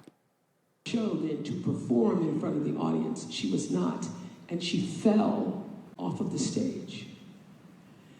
And I knew that if that story got out that she'd fallen off of the stage, that she would be destroyed by that. And so even though the audience was there and the audience had cameras, I begged them not to put those pictures out because it would ruin her life, and they did not. And what about... That would not happen today, I can tell you. So a lot of people are saying, in regards to this story, why are you telling this story now, though, Oprah? If you felt like it would ruin her life, why would you tell this story now? I'm going to work on a fence. I'm going to see the other side of this. I feel like Oprah feels empowered to tell this story now because it wouldn't affect Whitney because Whitney's no longer here. But immediately when I heard this story, and I said, so why are we telling this story if you literally had the trust of this audience? The audience that was there never told the story, even though Whitney has passed on for how many years now? No one in that audience told the story. And you asked them not to tell that story, Oprah. But now, in front of this live audience, and now it's on every blog, every news article, now everyone's talking about it. Sometimes I read the room. Look, I get it. In your head, you're thinking, you were just dumbfounded. That happened in front of all these people, and no one ever knew until this moment. I was just immediately when I heard this, I was like, so why are you telling the story? Because I was really waiting to see the context of it all. And I think on one level, if I had to twerk on a fence when trying to see her side of it, at the time, because Whitney was still alive, she felt like if that had come out, it would have been headlines and it probably would have sent her in a dark space and whatnot. So she feels empowered now. Whitney's no longer here with us, so I can tell the story. Who's still here with us, though? Her friends, her family, that might be affected by this story. Yes, her daughter's no longer here, her mom's no longer here, but she still has her brothers, she still has her cousins, she still has the people that love her. I don't know. I found that to be weird. But again, there have been moments in recent years that I found some of the things that Oprah has done to be a little strange and not reading the room. And I guess maybe when you reach a level of power and success and money, and you don't have regular folks around you to be like, yeah, girl, that's not normal. You know what I mean? That's not normal. And that's why it's important to have people around you that will ground you. VK says, what an audience. That's incredible. Everyone's never told that story. Honestly, I would only justify Oprah telling the story if it had come out.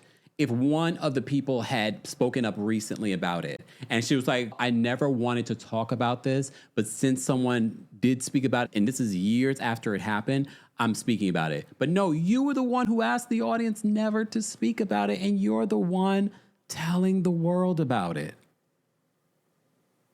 It's sad. It's a very, very sad situation. But if anything, people are going to use this against Oprah again. Because, see, we told you about Oprah. And they have their things when Oprah did the interview with Michael Jackson. They talk about her connection to Harvey Weinstein. They talk about all these different examples. And it's just, okay. And Oprah has her comments off. She's had her comments off on Instagram for years at this particular point. I don't know when. I think it was the Harvey Weinstein of it all is when she shut off her comments. So Oprah's not even hearing what you guys are saying in regards to how you feel about her, because I feel like people constantly are trolling her in her comment section. But I just don't get why she felt the need to tell this story now. Part of me does on one level, because Whitney's no longer here, so it's not going to affect Whitney per se.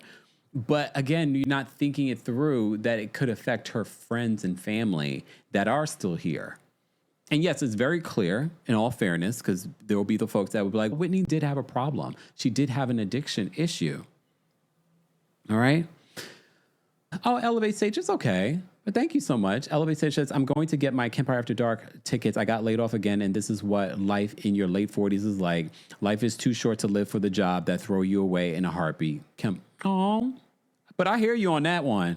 I definitely hear you on that, Elevate Sage. And we're wishing you the best of luck.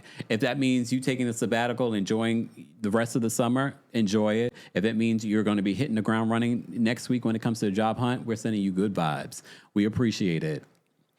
Guys, you can also support the channel just by liking today's video. Liking, sharing, telling people about what we're doing here. Don't forget, we are live on YouTube, but we're also live on Twitch. So follow me on Twitch. We're live on Facebook and on X.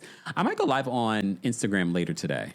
I haven't gone live on Instagram in a hot second. Speaking of Instagram, Nightbot just reminded you how to follow me on Instagram. The Kempire on Instagram. I just thought yesterday, too, when I went live on YouTube, I was like, oh, I haven't gone live on Instagram in a long time. Okay? Because of the implications as Oprah is the GOAT, period. But that's the thing.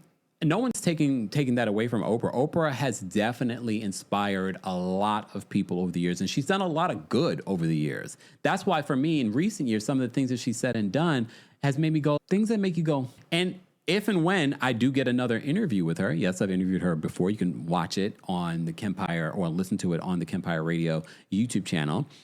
I probably would ask her some of those questions, especially when it comes to how she navigates criticism against her. I would like to hear her thoughts on that. But okay. Yes, I do remember that. Artavia says, Whitney's brother admitted to introducing Whitney to drugs for the first time in an interview shortly after Whitney's death. I can't remember who was the interviewer. It was Oprah. Look. Remember, that was the time that she did an interview with Cissy Houston, and the brother was a part of that interview. Remember? It was Oprah. Yeah, Coco says, me too. Oprah stops tarnishing the career you worked hard for. It's a sad situation because the people that know me know how much, especially when I got the Oprah interview, how monumental that was for me. But it's just kind of crazy to see that career be tarnished. I'm not going to say that it's been ruined, because I can't say that her career and her legacy has been ruined. But some of the moves that she's made and the people she's associated herself with has made me kind of go, all right. Moving on, let's get to, because I want to round out this Tuesday takeover for you guys. I will add the timestamps later. I need to get somebody, one of the mods or somebody to do the timestamps, because I'm busy, y'all. I got a lot of things going on. Don't forget, guys, you can also watch us on thekempire.com. Shout out to those of you that are watching from thekempire.com. If you don't want to be in the chat, that's another place that you can watch. There's also where you can get our merch, get ticket information on Kempire After Dark. That's also where you can sign up for our newsletter. Go check out all the new things happening over there at thekempire.com. All right. Let's move on from there. Let's talk about Cynthia clapping back at Shamia. We've already talked about what Shamia had to say on the Carlos King interview. If you missed that, mods, can we just post a link to my recap of the Carlos King interview that Shamia did? Shamia, I said to you, I found it to be weird that she had so much smoke for Cynthia and Cynthia talking about the body shaming. And I told you, I happened to listen to that episode of Humble Brag where Cynthia and Crystal were talking about what was playing out on the show. And I said to you, I don't feel like Cynthia went that hard. I don't feel like Cynthia went hard on Shamia at all. She was just talking. I just don't like the body shaming of it all. And like she was really giving grace. And I know some of you feel like Cynthia is team Portia and she's a go naked hair model and she's coming for Shamia. You're entitled to your feelings. I personally, when I heard that episode, I didn't feel that way. I was like, Shamia, you're bothered by Cynthia. And I told you, didn't I tell you that Cynthia would be upset when she tried to take that dig about Cynthia not being a full-time housewife? Because it was a dig. It was very much a dig that Shamia was like, oh yeah, you said a housewife. She's not a housewife. And I told you that Cynthia, being a Pisces, a little sensitive, that she's going to be a little upset. I want you to take a listen to what Cynthia and Crystal had to say on this week's episode in regards to what Shamia had to say. And the reunion, according to sources, is going to be filmed this Thursday. And Cynthia is preparing for said reunion. All right. Exactly. Jean says that Shamia has activated 50 Cent. So, 50 Cent, first of all, she's going to come looking amazing and she's going to be ready with her receipts. Okay. Let me play for you what Cynthia had to say on Humble Brag podcast. Humble Brag. Brag with us. First things first, my darling. Okay. Are you ready for reunion? I am 90% ready for the reunion. Okay. And what does that mean? Clothing-wise, notes-wise? Tell us. Okay, notes-wise, I'm not ready. Oh. And I need to get ready because so much stuff is still happening. Like, people are doing interviews and I'm going to ask you about those interviews. Oh, yeah. So it's still housewife, happening. Not housewife, whatever. Yeah. I'm not all happy. That stuff. I know. I'm really mad. I got the plane mad. Really? So anyway, but I'm pretty much, I have my first choice look. Okay. I just need to make sure I definitely get to have it. And I think I'm going to. Okay. And I have a second choice. Okay. Hair, I'm still on the fence about. Makeup, I'm fine with. Okay. So. All right. Yeah. So I'm actually excited to see what her reunion look is going to look like, because a lot of people have been talking about how Paris Shea has been getting Cynthia's confessionals just looking great, her interviews and things like that. If anything, in regards to what Cynthia has been wearing for her confessionals and these interviews, I'm excited about her reunion look. And she admitted, I think it was last week's episode of Humble Brag, she admitted last season that she really didn't, because she was a friend of, she really did not do a lot when it comes to her looks. And I should have, because people were paying attention, because you are on national television. So she's definitely put in a lot more effort when it comes to her looks this season. And I'm glad she has, because she's having a good season. And I said, I feel like if she was full-time, people would feel differently about her. Your first choice, second choice, is that based on them, production? Like you're waiting to hear back if they approve it? I'm just making sure I can get it from the designer. Got it. He's a pretty well-known New York designer. We used to work together. I used to model for him years ago. And okay, humble brag. That's a humble brag, because people forget that. And again, when I first was introduced to Cynthia, it was way before Real Housewives of Atlanta. I remember her just being a model. We have reconnected, and I was like, should I ask him? Because I didn't really think he would even be open to it. But because this stuff is really special. Reunion is special. It's definitely going to be special this season for sure. I was going to say, because even though you're, quote, only a friend, I saw that interview with Shamia and Carlos. Crystal is so messy. I would be interesting to see Crystal in new era of Real Housewives of Beverly Hills. And I know there are rumors that she's going to join. I've heard that's not true, but things can change between now and the end of the summer, because they haven't started filming yet. Our boy King. Yeah. I'm a little surprised she was shady about you when he asked her. I was surprised too. Her the good and the bad, or what she didn't expect. Were you surprised that you were the one? I'm not surprised. Oh, okay. No, I'm not surprised. Why was Cynthia not surprised? Because remember when we reported on it, I was shocked. I was like, why is Shamia have so much smoke for Cynthia. I'm not. I think that at the end of the day, I think that I don't want to go into it too much, but the good news is she watches our show, she watches our podcast, because she says Shade. that she was watching our podcast and we were talking about the whole split thing and all that stuff, which I thought was like, I don't think I went too hard. I just basically said, I also have big feet, and after a while, it's just kind of whatever. Yeah. I didn't really drag it. You know what I'm saying? Or her, but whatever. Not at all. 100%. I have to say that again, guys, if you haven't listened to last week's episode, you'll hear exactly what Cynthia said. It really was, she wasn't dragging Shamia. She's given Shamia a lot of grace when it's come up during interviews. Not at all. Watch the past seasons. Watch this season. People are going real hard. That's I definitely feel like she has bigger fish to fry than me, for sure. I'm like, I thought you were going to say bigger feet. Not bigger feet. Well, that too. She's got bigger shoes to fill, the bigger feet to put socks on. That's right. Or whatever. But I thought that it was ironic because it's like she was trying to be shady about you, but like when he asked, oh, what housewife surprised you, whatever, and she's Cynthia, but she's not a housewife, she's a friend. And I'm like, yeah, Shamia, because put some respect on my girl's name. You're the one to bring her up. So you're obviously doing all the work. So don't worry, I'll go to the reunion for you. You know what? After you've been a housewife for over a decade and you started off as a housewife and not a friend, it just kind of, is there really... Did y'all hear that? That was shade. That was grown shade. What Cynthia just said. She basically saying to Shamia, you've been sitting on the sidelines trying to become a housewife. I came into the show as a housewife. Ooh. The shade. Y'all gotta stop it, because this is why people like to rewrite history when it comes to Cynthia. And if you go back and you watch Cynthia's confessionals and her time on Real Housewives of Atlanta, yes, she started off a little trying to figure it out in her first season, but she figured it out real quick. Okay? That too. She's got bigger shoes to fill, the bigger feet to put socks on. That's right. Or whatever. But I thought that it was ironic because it's like she was trying to be shady about you, but like when he asked, oh, what housewife surprised you, whatever, and she's Cynthia, but she's not a housewife, she's a friend. And I'm like, yeah, Shamia, because put some respect on my girl's name. You're the one to bring her up. So you're obviously doing all the work. So don't worry, I'll go to the reunion for you. You know what?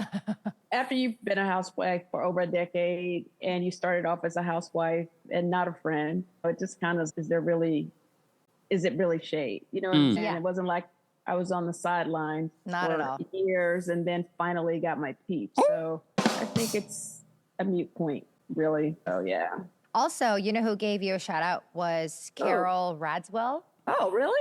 What did she say? She said that she was offered a full-time role, but didn't want to because she saw how you were moving with the friend role. You're making it primary. You're making it like the spot. Now people used to say, oh, who gets seat number 1 next to Andy? Everyone wants the last. Sidebar, can y'all believe that they were trying to offer Carol a full-time role? I do believe that. But at the same time, Carol's life right now, we're going to see her dating a young man again? I don't care.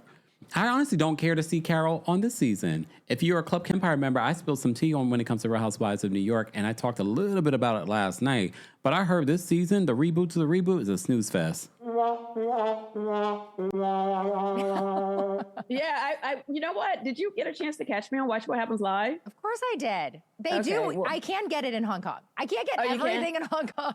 I wasn't sure. Yeah, I was doing my best, of course. But Andy really gave me a lot of love in the whole thing. And it was interesting just talking about like how I have just really made this friend role really work for me for what I want to do at this point, since I am no longer a housewife.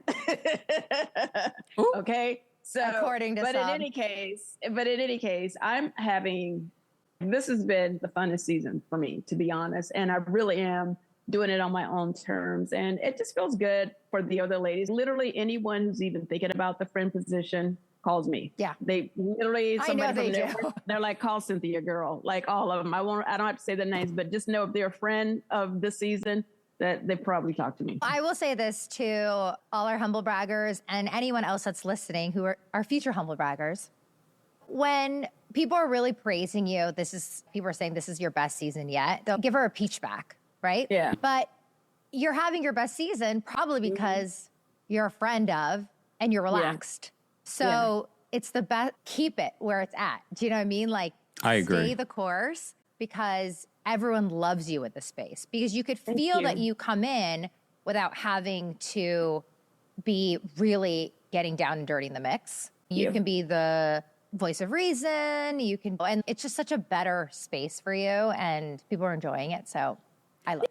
Here's the thing, and Cynthia goes on to say that she is open to being a full-time housewife. Of course she is. She wants that full-time housewife's check. But there's a level of exposure that I feel like she shouldn't do, especially with her new relationship. It's not such a new relationship anymore. They've been together 2 years. I don't think she should do it. I think this is a perfect role for Cynthia. She should just milk it as much as she can because she's still getting the benefits of being on this show without getting the exposure. However, because you're having such a good season, don't be surprised they're going to try and pull you in next season and try and throw you under a bus. Just saying. And when I say they, I'm not just talking about the cast. Okay. Today's brought to you by our friends over MyFitnessPal. So I have to be real with you guys. I've been using MyFitnessPal for years, but there was a period of time that I stopped using it because I hated logging my meals after a while, especially with trying to go through different versions of the meal that I had, forgetting to log it before I started eating. And then if you don't log it, MyFitnessPal loses its purpose. If it loses its purpose, you stop using it. And then you would get hit with ads. Now, I've discovered that MyFitnessPal has come such a long way since my first time using it. I'm always shocked at how easy it is to log the meals now. They even had some meals that I didn't think that they would have, like my cassava shakes. They have that, and they have the new flavors. Okay, this is one of my favorite premium features, and it almost feels like cheating. It's called Meal Scan. Instead of typing anything, I just open the camera, point it at my food. This is my nutrition shake right here. And MyFitnessPal actually sees it. It recognizes what I'm eating. One tap, it adds it to my lunch, and it's logged. No searching, no scrolling, no guessing. I just showed my phone what I was about to eat, and it handled the rest. Easy. And look, it instantly updates my day. It already tells me I'm 80% to my protein goal. That's the part that keeps me honest because I can see exactly where I am in real time. That's MyFitnessPal Premium. It makes staying on top of your nutrition almost effortless. This is me logging a snack today. I'm not typing anything. I just hit barcode scan, point my phone at the protein bar, and there it is. Instantly, the whole thing, 190 calories, my protein, my carbs, my fat, all of it, logged in about 2 seconds. That's it.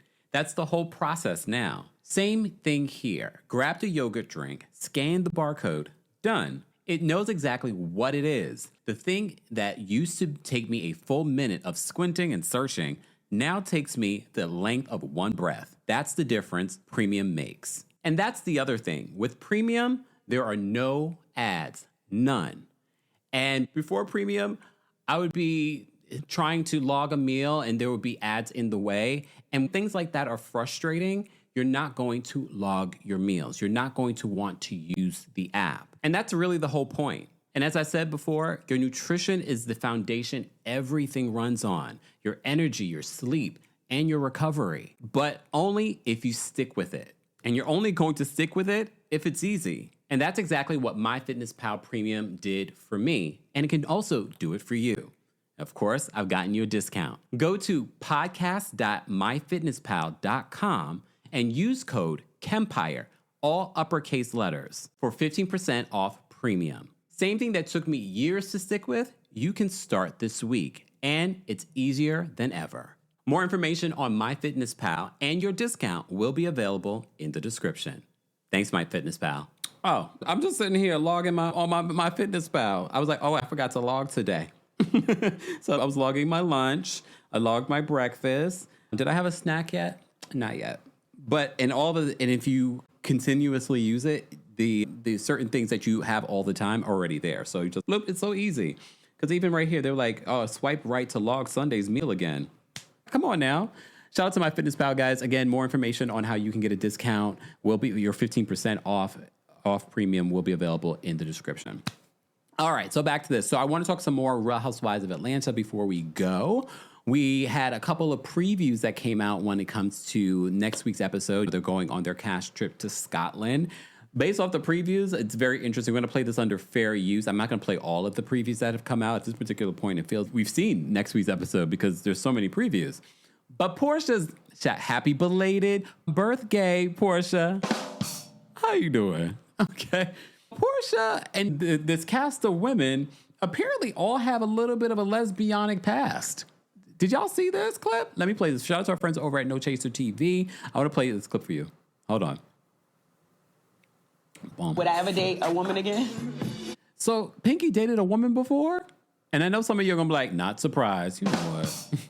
I think so. Listen, I like to have fun. I'm a grown-ass woman. You know what I'm saying? I was shocked when she said she was marrying a man. But I'm sure you did it once, you'll do it twice, you'll do it thrice. Because remember, Phaedra has known Pinky for a while now. So maybe when Phaedra knew Pinky, she knew her to be with women?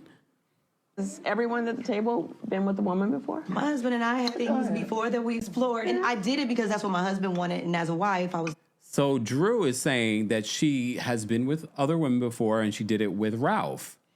But she's saying that she only did it to satisfy her husband. I want to submit. Oh, you didn't want it? No, I would not be solely with a woman. I kind of believe that. And I know a lot of people are going to be feeling mixed about that. Portia's reaction, really? I believe that Drew wouldn't solely be with a woman. I don't think that she's not open to the possibility of dating a woman or something like that or hooking up with a woman. But I feel like there's a lot of women like that. And a lot of these women on this cast, including Portia, I don't believe Portia is going to be with a woman or end up with a woman, to be honest. Ralph, you're accusing Drew of being with multiple women? Yes. I told him, yeah, this is my friend. This person, makes me happy. She laughs at my joke. We were at, not Bulldog Child, whoa. Is Bulldogs a lesbian bar in Atlanta? Years ago, I kissed someone. And your mouth was a little open, so we went all the way. 3, 2, 1. So Cynthia's talking about the time she kissed Portia. I don't think Cynthia is a lesbian or fluid. I would rate her kiss aggressive. And this is before she knew I was gay. Excuse me? Portia, what? You just said you're gay? Damn, I'm a year in now, bitch. I think I'm full-blown lesbian at this. She's a full-on lesbian now. Y'all know how I feel about that, especially in Pride Month, where people feel like they can magically become gay, and then all of a sudden next year they're not. Some of us do not. Some of us can't do that in a world where people are judged and persecuted for being gay. Yeah. We passed fluid. We is at the exit of gay, and I done got off and made a right turn. It just wasn't my thing. And I have a fluid child. And trust me, I understand what it is. Yeah. Has anybody else been with a woman? I am. Was it a real relationship? I literally saw an old clip of K. Michelle's reality show where she gets into a fight with her friend that she used to hook up with. So she's talking about the time that she was gay for a moment. Must be nice to be gay for a moment. My hairdresser at the time, she ended up sleeping with her. No! I thought that I was gonna be full out gay. I moved her to Atlanta and she hopped on top of my brand new car because I was talking to men. She tried to beat me up and she ended up with my hairdresser. Was the girl in the entertainment business? She wanted to be an actress, but she never did nothing. She was on the couch. Not on the couch. Not the casting couch. Not on the couch. I done had men took from me, but I done had a woman taken from me too. Enough of the gayness. I was ready to be straight again. Would I ever date? Must be nice. Ready to be straight again. Okay. She was ready to be straight again. Oh, Bulldogs is a gay bar. Wait, is it a gay bar or is it a lesbian bar? Because we have different ones. There's some that are mixed here in New York City, but is Henrietta still open here to lesbians that are from New York? Is Henrietta still open? That's probably closed a long time ago. Okay. Princess says that don't forget she gets hall passes too. in regards to her giving a hall pass to her husband, Caston. She said that in a recent interview as well. Jermaine says Pepsi from Ultimate Girls Trip did tell her that in regards, but no, remember Pepsi said that Portia's going to have a problem with a lesbian. I don't know. I think we're all waiting with our breaths. We're holding our breath, waiting for Pepsi's prediction to come true. Because he says, you'll have problem with lesbian. What are you saying, Pepsi? What lesbian are we going to have a problem with? He said that to Portia. All right, Princess says this is the gay bar. All right. How come I didn't go to Bulldogs when I was in Atlanta? Because I wasn't there that long. I was not there that long. Mr. Mellow said, I forgot about Pepsi. Oh, okay. Markel says that Bulldogs is a gay and lesbian bar. Markel, thank you so much for the super chat. Markel says, Kempire, you look really good. Happy Tuesday. Thank you, Markel. Markel, thank you for another super chat. Hold on, let me bring this up. She dragged Shamia by her pixie cut. I lived. In regards to Cynthia. Your Finance Auntie, thank you so much for the super chat and for being a member. Your Finance Auntie says Shamesi going to be fighting for her life Thursday. I kind of feel bad. I know y'all, maybe because it's cancer season, my Cancer Rising is activated. I kind of feel bad for her, but she created this herself. And no one wants to see a gang up. But I don't feel like Kelly is witty enough or strong enough to help her friend at this reunion. And you already know K. Michelle's not going to have her back. I guess we'll have to wait and see. Savannah says, I went to Henrietta's a few years ago. Is Henrietta's still open? Let me Google it. Let me look. Henrietta's. Let me see. Is it still open? Let me see. Oh, apparently it's still open, y'all. It's closed right now, but it opens back up tomorrow at 6 p.m.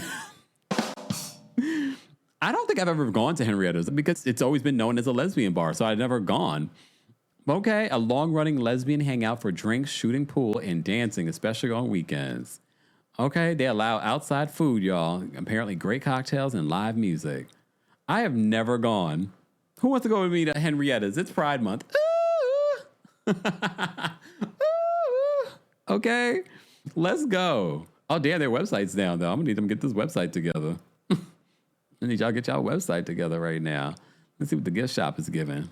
Nothing. Oh, no, they got some good gifts. All right, maybe I'll go to, I'm sure they're going to be lit over the Pride weekend. Oh, this weekend's the culmination of Pride Month. So, yeah, the big parade this weekend. It's supposed to be nice weather this weekend because maybe I'll go to the parade and be gay. Okay, be gay. Oh, really? Look at not Shay telling me about the Black Gay Bar in Midtown Atlanta. It's a fun time, Bulldogs. Okay, Shay. Shay says Bulldogs is a Black Gay Bar in Midtown Atlanta. It's a fun time. Next time I'm in Atlanta, I'm going to have to go through. Okay? Oh, De La Shay says, you are not missing out. Love yourself and skip Henrietta's. Oh, damn. Damn. Okay. Oh, we'll see this weekend. It's going to be a gay weekend. Speaking of gay weekend, don't forget, guys, we're raising money for the LGBT Center here in New York City. 100% of your donation goes to the organization. Go donate what you can or share our videos so other people can donate if you can as well. All right, don't forget the Kempire After Dark live show returns to New York City September 25th. So when the summer's over, this is your way of winding down. This would be our last show of 2026 happening here in New York City. So get your tickets today. Livestream tickets are available as well. Ticket information will be available in the description. Okay. Elsie says, where do the 45 and over hang out in New York City? Why are you asking me? Look, why are you asking me? Okay. All right. Was there anything else I wanted to play from here? Oh, I do want to play this. I'm going to play this really quickly. Okay. It's not a banjo. Not a banjo. Cynthia, really? A banjo? Come on, ladies. So this is them arriving in Scotland. Come on. Yes. Woo.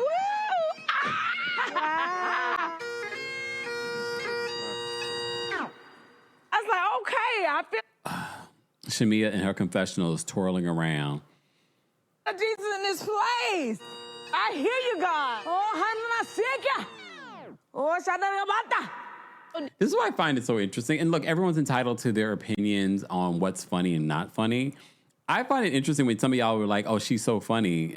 I'm like, where? I find that to be funny. I think I'm a good time when it comes to navigating what's funny. But I was like, Okay. Do y'all know the TikTok with the black Scots? This is him. Welcome to Black Scottish TikTok. Who remembers that on TikTok when it was going viral that there were black Scottish people? Look, yes, Torgy was one of those people. I'm black. 100% Scotch beef right here. The original black Scottish man. Yes, so you pronounce your name Troge? Corgi. Corgi with a T. Yeah, You got it. I'm glad you can all understand me. Yes. I just want to hear you talk. I'll talk all night. He's fine. Don't tell my husband, but I was like, oh.